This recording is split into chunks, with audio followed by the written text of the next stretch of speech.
आज सबसे पहले हम आपको ये तस्वीरें दिखाना चाहते हैं जो पाकिस्तान के कब्जे वाले कश्मीर से आई है। 13 अगस्त को देर रात पाकिस्तान के रावलकोट में एक बहुत बड़ा विरोध प्रदर्शन हुआ, जिसमें अमेरिका, पाकिस्तान के सेना प्रमुख जनरल असीम मुनीर के खिलाफ नारे लगाए गए। ये कहा गया कि अमेरिका पाकिस्तान की सेना और सरकार का पालन पोषण कर रहा है और यही पाकिस्तानी सेना अमेरिकी हथियारों से पीओके के लोगों पर जुल्म कर रही है।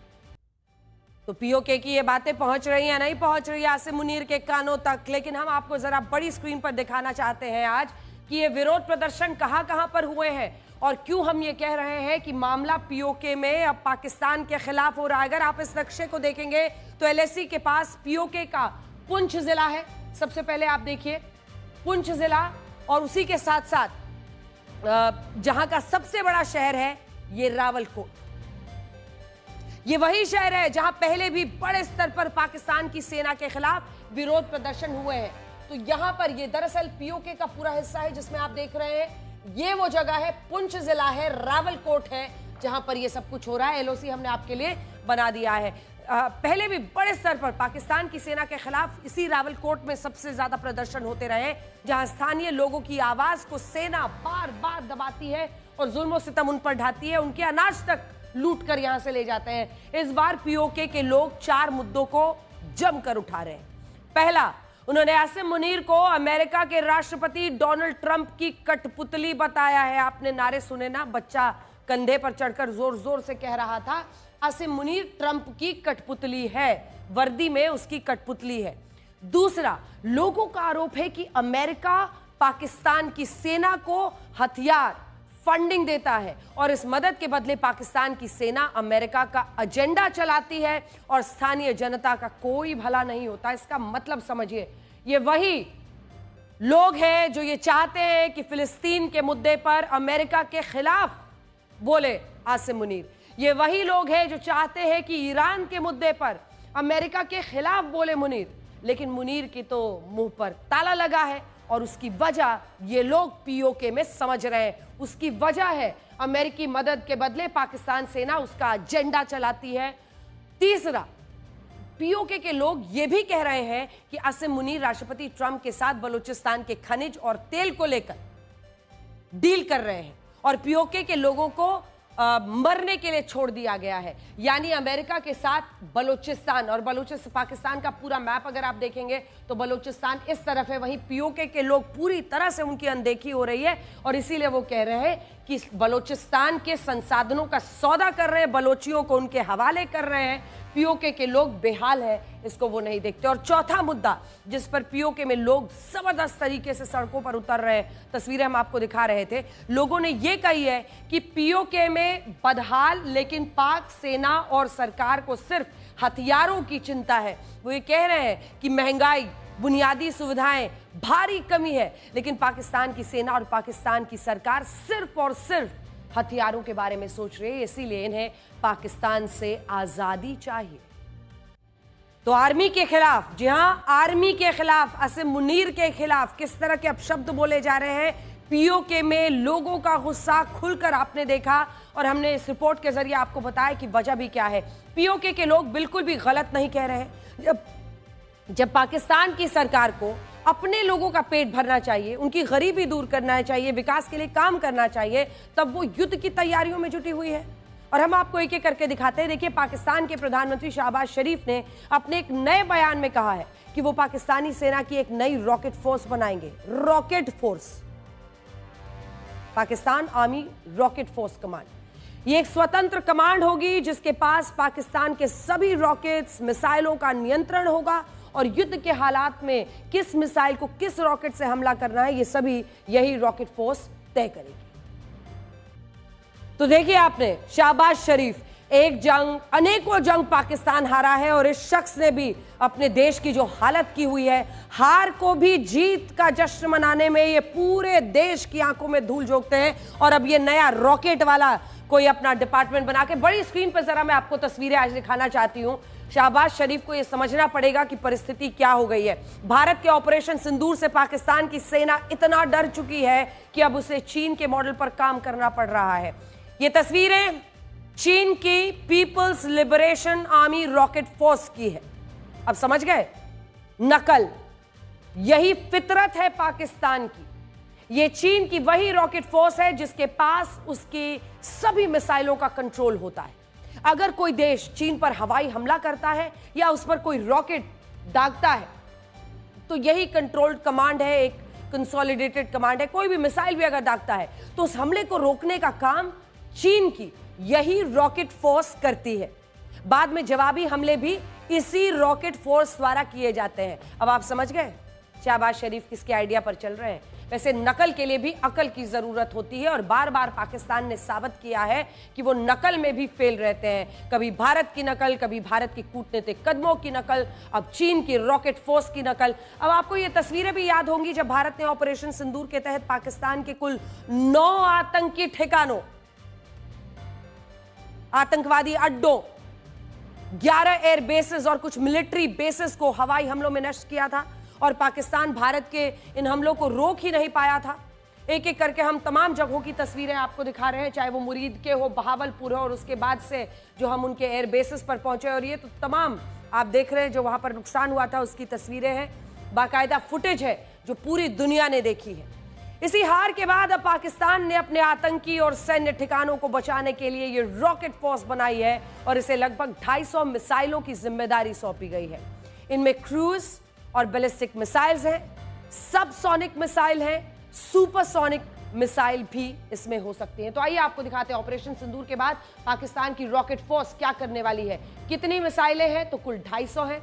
कौन सी मिसाइलें? क्रूज और ballistic missile, supersonic, hyper supersonic मिसाइलें इसमें शामिल होंगी। इनमें अब्दाली मिसाइल की मारक क्षमता 200 किलोमीटर है। गजनवी जो मिसाइल है 300 किलोमीटर, गौरी मिसाइल की 1250 किलोमीटर, बाबर 1 मिसाइल की 450 किलोमीटर, बाबर 2 की 900 किलोमीटर और शाहीन 3 की मारक क्षमता 2750 किलोमीटर है। हमने उनकी सारी मिसाइलों की रेंज आपके सामने रख दी है। हालांकि इस रॉकेट फोर्स को जो मिसाइलें दी गई हैं उनके नाम भी भारत के लोगों को जरूर देखने चाहिए। नाम क्या क्या है? अब्दाली, गौरी, गजनवी और बाबर, ये सारे वही मुस्लिम आक्रमणकारी हैं जिन्होंने भारत में हिंदू मंदिरों को तोड़कर उन्हें लूटा और भारत का दमन किया, लेकिन पाकिस्तान इन्हें अपना हीरो मानता है। सबसे पहले हम अहमद शाह अब्दाली की बात करते हैं। अफगान लुटेरा था ये, अफगान लुटेरा। भारत पर कई बार हमला किया और शायद यही वो तमगा है जिसकी वजह से पाकिस्तान ने एक अफगानी लुटेरे का नाम पाकिस्तान में बनने की मिसाइल का नाम रख दिया। अगला गौरी, मोहम्मद गौरी, भारत पर कई बार हमला करने वाला यही वो तबका है जिसकी वजह से शायद एक और मिसाइल का नाम गौरी रख दिया। तो कुल मिलाकर उनकी मानसिकता इन नामों के चयन से दिखती है। महमूद गजनवी, भारत पर 17 बार आक्रमण किया था तो उसका नाम तो सीने से लगाना ही था। सोमनाथ मंदिर पर हमला करने वाला महमूद गजनवी, भारत की संपत्ति लूटने वाला। ऐसे लुटेरों, चोरों, हमलावरों को जब वो भारत का हिस्सा थे उसके बाद अलग होने के बाद उन्हीं को अपना हीरो बना बैठा और उन्हीं के नाम पर मिसाइलें रख दी। इसी के साथ जहीरुद्दीन मोहम्मद बाबर, 16वीं सदी में भारत पर आक्रमण, अयोध्या में बाबरी मस्जिद बनवाई थी, इस बात पर सबसे ज्यादा खुश हुए होंगे और शायद इसीलिए उसके नाम पर एक और मिसाइल की नाम देख ली। इसे देखकर आप भी सोचते होंगे कि क्या यही सब करने के लिए पाकिस्तान भारत से अलग होकर एक स्वतंत्र राष्ट्र बना था। आज ही के दिन भारत और पाकिस्तान के बीच विभाजन की रेखाएं खींची गई थी और धर्म के नाम पर भारत के 2 टुकड़े कर दिए गए थे और यह विभाजन भारत के लोगों से पूछकर नहीं हुआ था। यह बंटवारा मुस्लिम लीग और मोहम्मद अली जिन्ना की जिद और कांग्रेस की सहमति से हुआ था। 3 जून 1947 को जब भारत के आखिरी वाइसरॉय लुई माउंटबेटन ने यह ऐलान किया कि मोहम्मद अली जिन्ना और कांग्रेस पार्टी भारत पाकिस्तान के विभाजन पर सहमत हो गए हैं, तब इस ऐलान पर कांग्रेस के ज्यादातर नेता तालियां बजा रहे थे। उस समय भी महात्मा गांधी अकेले ऐसे नेता थे जिन्होंने इस विभाजन का विरोध किया था। उन्होंने कहा था कि इस बंटवारे के लिए अंग्रेज नहीं बल्कि भारत के नेता ही जिम्मेदार हैं। इस विभाजन ने भारत को कभी ना खत्म होने वाला एक ऐसा दर्द दिया है दोनों तरफ के लोग एक दूसरे की जान के प्यासे हो गए। 10 लाख से ज्यादा लोगों ने अपनी जान गंवा दी। इसके अलावा लाखों लोग लापता हो गए जिनके बारे में कभी पता नहीं चला। 75,000 से ज्यादा महिलाओं का रेप हुआ, गैंग रेप हुआ। सैकड़ों महिलाओं का रेप करने के बाद उनकी लाशों को जलाकर फेंक दिया गया। इस तस्वीर को शायद आज की पीढ़ी पहचानती भी नहीं होगी, लेकिन इसमें जितने लोगों की आपको लाशें दिख रही हैं, इससे पहले वाली तस्वीर, जितने लोगों की लाशें आपको दिख रही हैं, ये वो हिंदू और सिख थे जिन्हें पाकिस्तान के कमोके रेलवे स्टेशन पर भारत लौटने से पहले ही बेरहमी से मार दिया गया था। और उस दिन कमोके रेलवे स्टेशन से भारत में जो ट्रेन आई थी, उसमें सैकड़ों लोगों की लाशें भरी हुई थी। यह तस्वीर जो आज आपके सामने टेलीविजन स्क्रीन पर है। बाद में इसी तरह की घटनाएं भारत की तरफ से भी हुई। यह ऐसा नरसंहार था जो बंटवारे और आजादी की खबरों में दब गया। यह बात भी इतिहास में दबा दी गई कि जिस ब्रिटिश अफसर को भारत और पाकिस्तान के बीच बंटवारे की लकीर खींचने का काम सौंपा गया था, वो भारत के बारे में कुछ नहीं जानता था। इस ब्रिटिश अफसर का नाम था सिरिल रैडक्लिफ और इसे इस काम के लिए सिर्फ 5 हफ्तों का समय दिया गया था। और इन 5 हफ्तों में सिरिल रैडक्लिफ 95% इन इलाकों में कभी नहीं गए थे। 95% इलाकों में वो गए ही नहीं थे जहां उन्होंने भारत और पाकिस्तान के बीच सीमा रेखा खींच दी। सोचिए, इससे बड़ा मजाक क्या हो सकता है। यह विभाजन धर्म के आधार पर हुआ, लेकिन मैं आपको बड़ी स्क्रीन पर दिखाती हूं कि जिस मकसद से यह विभाजन किया गया था, वो मकसद कभी पूरा ही नहीं हुआ। तो आइए चलते हैं बड़ी स्क्रीन पर और आपको दिखाते हैं कि आखिर इसका मकसद क्या था और क्या वो मकसद पूरा हुआ। बंटवारे के वक्त पश्चिमी पाकिस्तान जो आप देख रहे हैं इधर, और ये है पूर्वी पाकिस्तान, ये हिस्सा पश्चिमी पाकिस्तान और पूर्वी पाकिस्तान, तब बांग्लादेश नहीं बना था। अब हम आपको नंबर्स के जरिए बताते हैं। बंटवारे के वक्त पश्चिमी पाकिस्तान और पूर्वी पाकिस्तान से कुल 83 लाख लोग भारत में आए थे।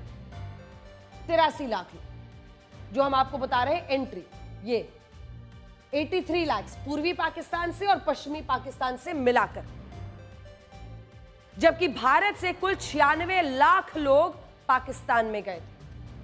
96 गए थे, इधर भी और इधर भी।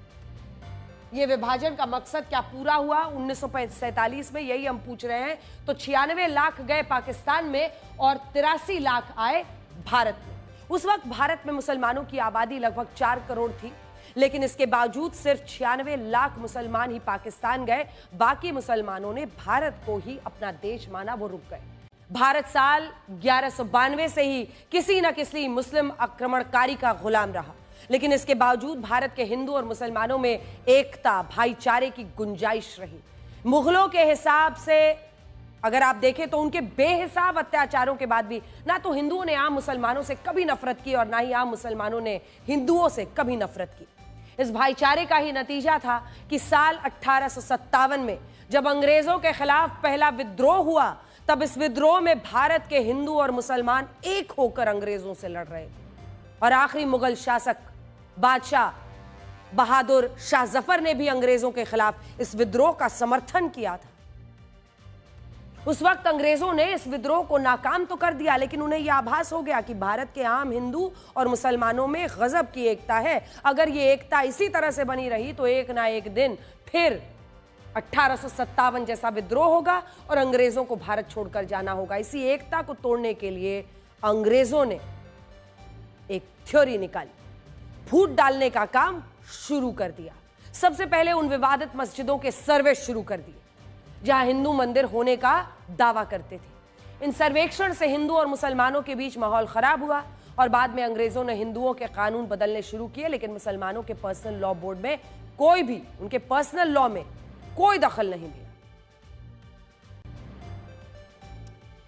अब हम आपको दिखाते हैं, इस वक्त मेरे हाथ में जो पुस्तक है उसके 1982 की ये हम आपको जानकारी देंगे, क्योंकि इस एक पुस्तक के कुछ अंश हैं जो 1982 में प्रकाशित हुई थी। इस पुस्तक का नाम है Mountbatten and the partition of India. इसमें पेज नंबर 57 पर ये देखिए, ये है,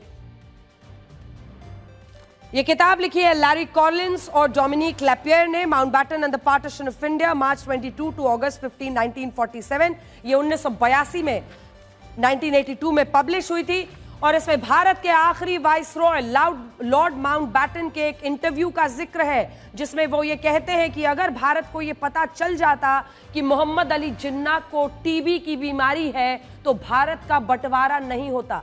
मैं आपको पढ़कर बताती हूं कि इसमें क्या लिखा है, जो लाइनें आपकी स्क्रीन पर भी हैं। जब उनसे ये पूछा गया कि उनको ट्यूबरक्लोसिस 1947 में निकला, क्या आपको इसकी जानकारी थी, तो जवाब में देखिए उन्होंने क्या लिखा है, जो आपकी स्क्रीन पर भी है। Not only was I not aware but nobody was aware. वो कहते हैं कि न सिर्फ मुझे जानकारी नहीं थी उनके टीबी होने की, बल्कि किसी को उनके टीबी होने की जानकारी नहीं थी। फिर आगे नीचे वाले हिस्से में जाइए, जिसमें वो बिल्कुल बोलने के अंदाज में क्या इशारा कर रहे हैं, ये बहुत गंभीर बात है। उन्होंने कहा, I am asking my self this question now. अब मैं अपने आप से ये प्रश्न पूछ रहा हूं, जो हाईलाइटेड पार्ट है उस पर आ जाइएगा। Would I have said let's hold India together and not divide it? वो कह रहे हैं कि अगर मुझे ये मालूम होता कि जिन्ना को तो टीबी है और वो मर सकते हैं, तो मैं अपने आप से ये सवाल पूछता हूं कि क्या मैं बंटवारे को रोकता और उसको नहीं विभाजित होने देता। 1947 से आज तक पाकिस्तान में 29 प्रधानमंत्री बन चुके हैं और आज तक एक भी प्रधानमंत्री ने अपना 5 साल का कार्यकाल पूरा ही नहीं किया, जबकि भारत में 1947 से 15 प्रधानमंत्री बने, जिनमें 7 प्रधानमंत्रियों ने अपना कार्यकाल पूरा किया। 2 प्रधानमंत्रियों ने लगातार 3 बार लोकसभा चुनाव भी जीते, जिसमें पंडित नेहरू और प्रधानमंत्री नरेंद्र मोदी शामिल हैं। आज भारत की अर्थव्यवस्था अमेरिका, चीन, जर्मनी के साथ बाद चौथे स्थान पर है, जबकि पाकिस्तान की अर्थव्यवस्था का हाल देखिए, 45वीं अर्थव्यवस्था है। पाकिस्तान की अर्थव्यवस्था विकास दर के मामले में भी हमसे बहुत पीछे है। भारत के पास दुनिया की चौथे सबसे शक्तिशाली सेना है। अब हम आपको विकास दर दिखा रहे हैं, जिसमें अनुमानित विकास दर भारत का अगर 6.2% है, तो पाकिस्तान का पलट दीजिए आंकड़ा 2.6। भारत के पास दुनिया की चौथी सबसे शक्तिशाली सेना है, जबकि पाकिस्तान इस सूची में भी 12वें नंबर पर है। अगर आर्मी के नजरिए से भी देखिए, भारत का ये देखिए चौथी सबसे शक्तिशाली सेना और ये 12वीं स्थान पर है। भारत का इसरो चांद पर पहुंच चुका है, जबकि पाकिस्तान अपने झंडे पर ही चांद लगा पाता है। चंद्रमा के दक्षिणी छोर पर कदम रख चुका है भारत। हम आपको तस्वीर दिखा रहे हैं तो प्रतीकात्मक, तो इधर झंडे पर चांद लगाकर ही खुश रहता है, उसके लिए वहां तक पहुंचना सपना था, है और रहेगा। समाजवादी पार्टी की विधायक पूजा पाल ने कुख्यात गैंगस्टर अतीक अहमद को मिट्टी में मिलाने के लिए मुख्यमंत्री योगी आदित्यनाथ की तारीफ कर दी थी, और इसका कारण यह था कि अतीक अहमद ने पूजा पाल के पति राजू पाल की साल 2005 में हत्या कराई थी और इस केस के एकमात्र गवाह उमेश पाल को भी मरवा दिया था। ऐसा लगता था कि अतीक अहमद सभी कानून से ऊपर है और वो किसी को भी मरवा सकता है, लेकिन साल 2023 में अतीक अहमद की हत्या हुई और कल जब पूजा पाल ने अपने पति को इंसाफ मिलने के लिए मुख्यमंत्री योगी आदित्यनाथ को धन्यवाद दिया, तो समाजवादी पार्टी ने उन्हें बर्खास्त कर दिया।